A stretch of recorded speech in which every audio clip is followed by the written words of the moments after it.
can help it, that don't have anything to do with gender, but like the archetype of the orphan, for example. That's an archetype. When one feels like an orphan and a lost, alone person who will never be loved in the world, that doesn't have anything to do with gender. That's its own archetype. But the gender archetype, but the devil and the animus, these have to do with gender. So then I want to jump over to this idea of heteronormativity. And what that is when I talked about this last time, and Roger, I think you talked about it too. So I'm just going to say, something about, which is it's this idea that heterosexuality is the only way to be, and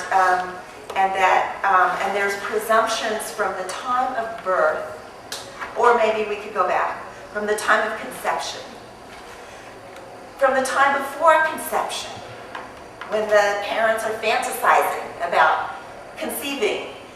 The presumption of the child's heterosexuality and is completely infused in this in the present system, in the current system, and it's extremely subtle. And I talked last time about one of the ways that what I want to propose is that the heterosexual mother, who is a mother, and therefore has been sort of taken by the mother aspect of this archetype, and looking at her daughter, when she gazes at her daughter, she is going to be gazing at her through a heteronormative lens. In other words, projecting onto that daughter, you will be like me, you will, because for that mother it's numinous, like that she got pregnant and had a baby. And so she's completely enthralled with that. That's her story. She also may have a lot of other feelings about it, like she may feel like a victim, she may feel envious of the baby who she thinks is going to have a chance that she never had, resentful that she has to manage the family and all this stuff. There may be a lot of other things going on. But that the baby needs a mirroring gaze. This is Kohut's idea.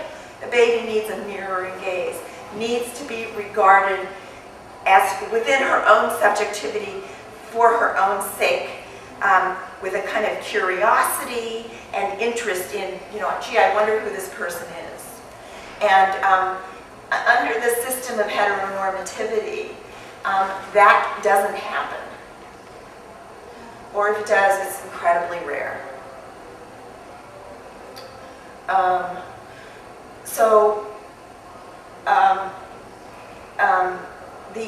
The effect of and you can just start to feel into this as you move through your life and your day. You can look at billboards, you can look at ads, you can look at everything, and you can see, and you can.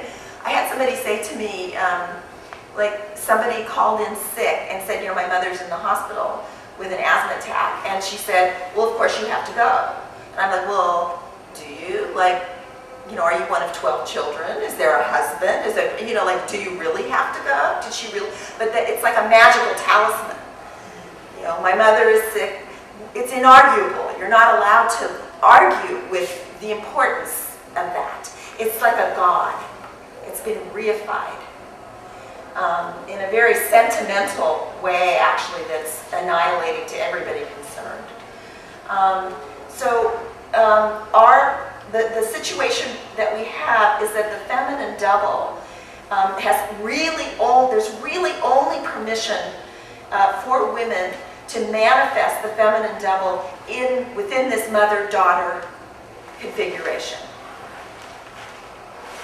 That for a girl to feel value in her own body, her own sense of self, or a woman to feel value in her own body, in her own sense of self, not to do this mother-daughter thing is is to feel like, to feel without value. Heterosexual or homosexual, doesn't matter.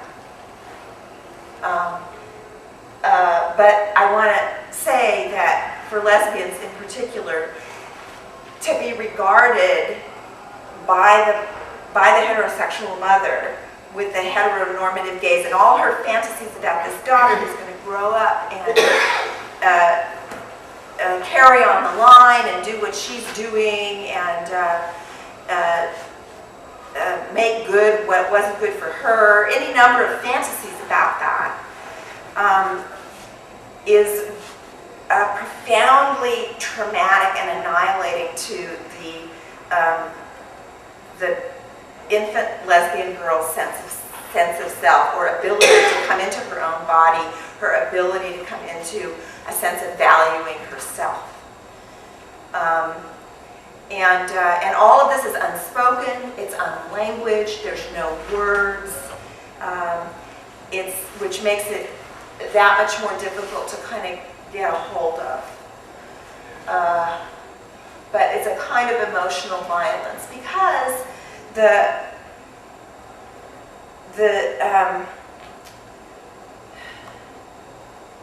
baby first, just has like basic needs and needs for attachment. Need to attach, need to be close, need to be seen, need to have an attached relationship to the mother. And that's the beginning, I want to say, of desire. If we can't attach, if we can't move toward the object of infantile longing, then that lays a foundation that thwarts the desire when it comes online at the Oedipal stage, which is like next month's talk.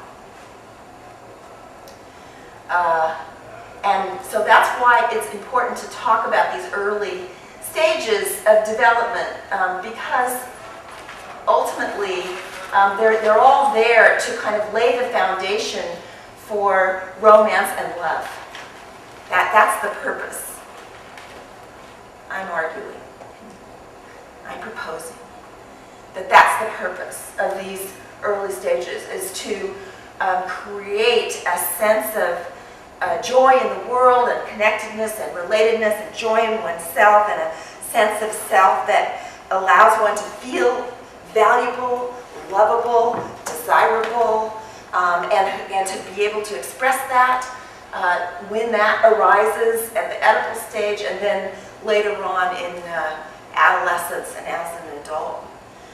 So all of these things are linked together, and love is, I said this earlier when I talked about what happens when you fall in love. It's what makes the world go around.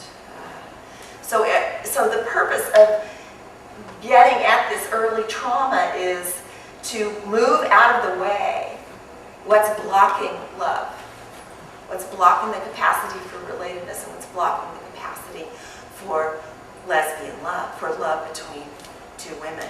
And there's plenty blocking it, but there's, I want to propose that the more, and this isn't my idea, this is Mitch Walker's idea, but the more there is blocking it, in other words, on the shadow side, the more potentiality there is for something rare and precious and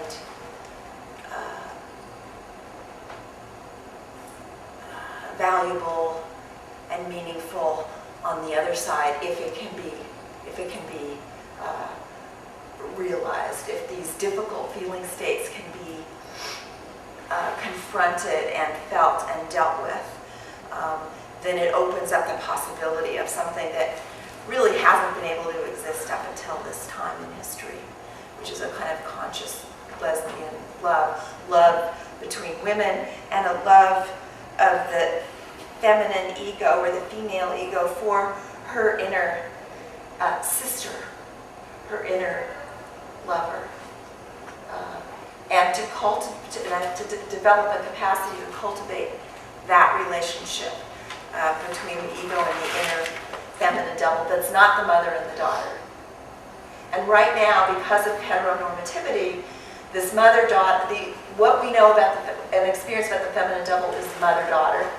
And the idea here, by doing this work, is to depotentiate that archetypal configuration, which in the lesbian child is unbelievably potent, because the mommy is the earliest holding environment. She's the model for what it means to be in a female body when gender identity comes online at about age 2, and she's the object of desire when the edible comes online somewhere around 3 or 4. So it's like a triple whammy. Roger, at your talk, you were saying that one can analyze somebody's internalized homophobia by hearing their coming out story. And whatever that coming out story is, then you can sort of take that inside and you can say, oh, that's what's going on in the person's psyche. And when I went to look at my coming out story, my father's completely missing from the picture. It's like, I'm sure I came out to him, but I have no memory.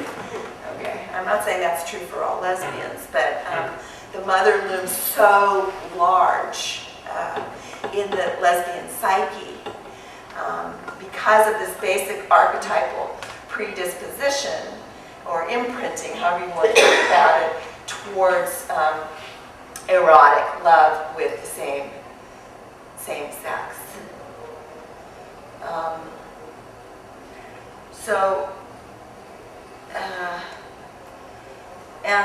And I want to say something about the clinical relevance of this, which is that very, very often, that you will definitely get lesbians or women in female bodies who are attracted to other women who are confused about their gender, who are going to come in and say, I don't feel like a woman. Maybe I'm a man. I don't identify with being a woman. I don't, it doesn't mean anything to, I reject it. And yet here I am in this female body. Am I a lesbian? Am I really a man? Because when I feel my desire, I feel like a guy. And when I feel my desire and I feel like a guy, I feel better than I feel any other time when I'm walking around. That's like the best, that's my best feeling. And I want to feel that all the time. So I'm confused about, what I am here. I don't know how to make sense of being in this female body because I don't identify with the idea of woman. I don't feel like my mother. I don't feel anything like her. I don't,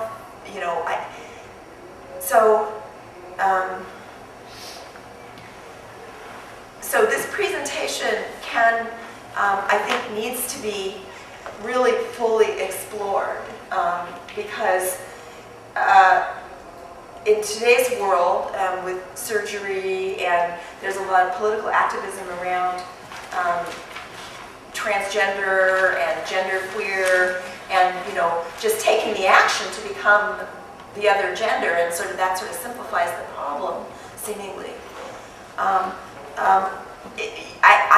In my view, you can't underestimate the power of homophobia, the power of internalized homophobia and self-hatred, the power of heteronormativity and the longing to belong to the family. Mm-hmm. And if I become a man, if I become a guy and I'm attracted to women, then I become heterosexual. And not only that, it's a good way to separate from my mother. I think that's a delusion myself.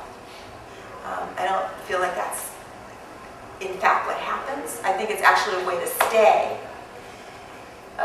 connected to the heterosexual mother and not sort of face into the real serious challenges of the Oedipal stage of the girl who falls in love with her mother and everything that comes with that. So what I'm saying here is really radical. I don't think you're going to hear this anywhere else. I just want to say that.